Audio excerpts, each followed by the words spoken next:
Bible that Darrell Brooks had during the Waukesha Christmas Parade trial, was that a Bible that he read, or was it nothing more than a prop? This is Christian Duke. Thanks for watching Sight Sounds Flavors on YouTube, sightsoundsflavors.com. The whole time that I saw the trial, a lot of times, the first thing I would see, like the first frame that I would see, would be Darrell with that Bible. Now, I don't know if the Bible was upside down. I don't know if he was reading passages. I don't know. And I'm not here to question Darrell Brooks's faith or not. I'm just here to say, or here to ask. I'm not here to say anything. I'm here to ask. And it's pure speculation because I don't know, you don't know what's in Darrell's mind, what's in Darrell's heart. But in my opinion, though, it looked like a prop. It looked like he wasn't reading it. And in America, we've got separation of church and state.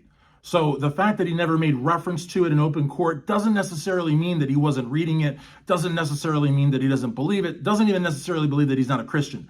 It just means that for somebody that looked to be spending so much time on the Bible and was already citing a ton of sovereign citizen nonsense, not to say that biblical stuff is nonsense, but it is completely irrelevant to a court proceeding, it wouldn't have been the weirdest thing if he made mention of it on any level, which he didn't.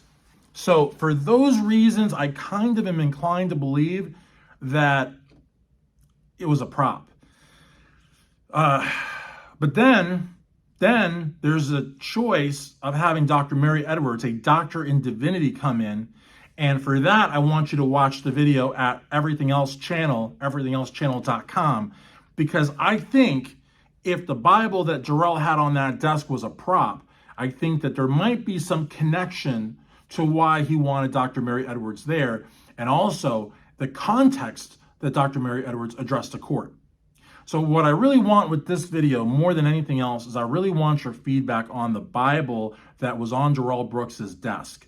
And I just want to know what you think. I want to know if you think that he was actually reading it, if it was there maybe for emotional support. If it was there for emotional support, he didn't really have to read it. It might have just been something that was his, something that, you know, maybe provided an escape, even though he may or may not have ever used it, but an escape from that reality, something that they couldn't take from him, something that was his, something that, you know, maybe there was one passage in that whole Bible, maybe there was one passage that when he read it, it took him somewhere else or it calmed him down. These are all valid things. I'm not here. None of my videos have ever been, from a legal standpoint, to always think the worst of him. On a human standpoint, I think the worst of him because of what he did.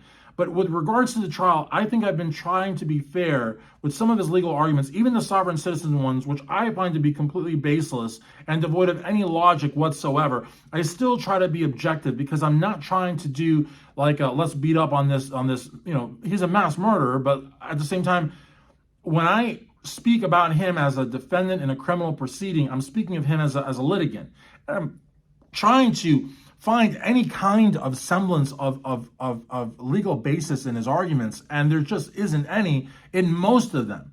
Now, there have been some that he's raised where, you know, you can look for yourself in the court. Judge Darrell did side with him on some objections, causing Sue Opper and other members of the prosecution to have to ask a question in a different way. There were a couple of times that his objections were sustained where they couldn't ask it in any other way. But to me, and again, I don't want to get off on a tangent here, but to me, Darrell Brooks's objections and his motions, they were almost like when you think of a shotgun, right? When you shoot a long gun or a pistol, or whatever, you're shooting one round, right? When you shoot a shotgun, it's like a bunch of pellets, right? And so to me, a lot of these objections, like leading, half the time that he would object to a leading question, it was a direct question. It wasn't even a leading question. But, you know, even as they say, even a broken clock is right twice a day. You know what I mean? So he would just like object to everything. And a couple of times he would succeed. And so, you know, again, it is that luck? Is that understanding the law? I don't know. That, again, that's for you. Everything that I've had people leave comments and say, oh, you haven't provided anything factual to the conversation. You haven't reported the news correctly. Well, whoa. I'm not a news reporter. By the way, the trial already happened. That's like old news in terms of news. And I'm not reporting news. This is all commentary. All of this is commentary. Some people go out and do the research and they want to provide stuff, and that's great. And I applaud you for doing that, because I think it adds some I was going to say beef, but I've been a vegetarian for 30 years. It adds some depth to the conversation, especially if it's true. Because a lot of times people say, I look, and this is not to say that they are intentionally deceiving us, but there's a lot of fake news sites out there. There's a lot of questionable references out there. And they might say, well, I looked this up and it turns out that this, and this happened, when in reality it didn't, but they think it did because the website looks credible. So in any event, I do appreciate when people try to bring a factual point to the conversation, but at the end of the day, what we're doing here is we're speculating, just like we do with the Alex Murdaugh case, just like we've done with other cases. We're just speculating. Now, from that speculation, though, I feel like, some insights can be drawn, some perspectives can be created, and sometimes those perspectives and those insights help us to then find the factual stuff. But the factual stuff has already been put to bed. The case has been decided. Now it's pending appeal. They're doing that. We're doing more the commentary and the reflection, and we're trying to analyze, like little bits and pieces of the trial. Now, there's people that look at the trial for solely entertainment purposes, which is not what I'm doing. And I would venture to say that the vast majority of the folks that are commenting and watching these videos are not doing it because they find it funny. There's plenty of videos about Darrell being an absolute lunatic and people laughing at that and creating memes, and no judgment there. But what we're doing here is we're trying to have commentary on some of the more outrageous but still legal standpoints, legal arguments, evidentiary arguments. We're commentating, speculating, pondering those things. And one of those things happens to be that Bible. What was the purpose of that Bible? And I'm going to say that, I think it's a prop. I think it was a prop. I think it was a prop because of the fact that I don't think he ever read it. He never cited it. And he certainly did not carry on as a Christian. And there's people that have been charged with horrendous crimes and then find the Gospels and are born again to some capacity. And some people say it's an act. Other people say it's legitimate, but they act a certain kind of way.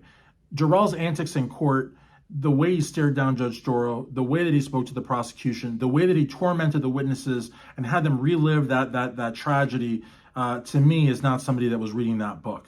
So again, to me, if I was to say, I would say it was a prop.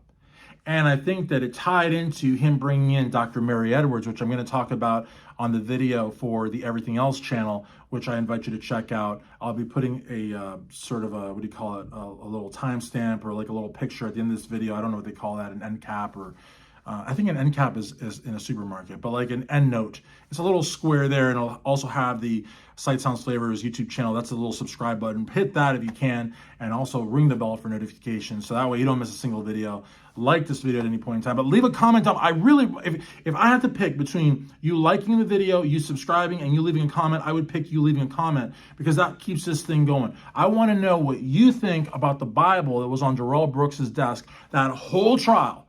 What was it there for? Was it there for his faith? Was it there for him as an exit, or was it simply a prop?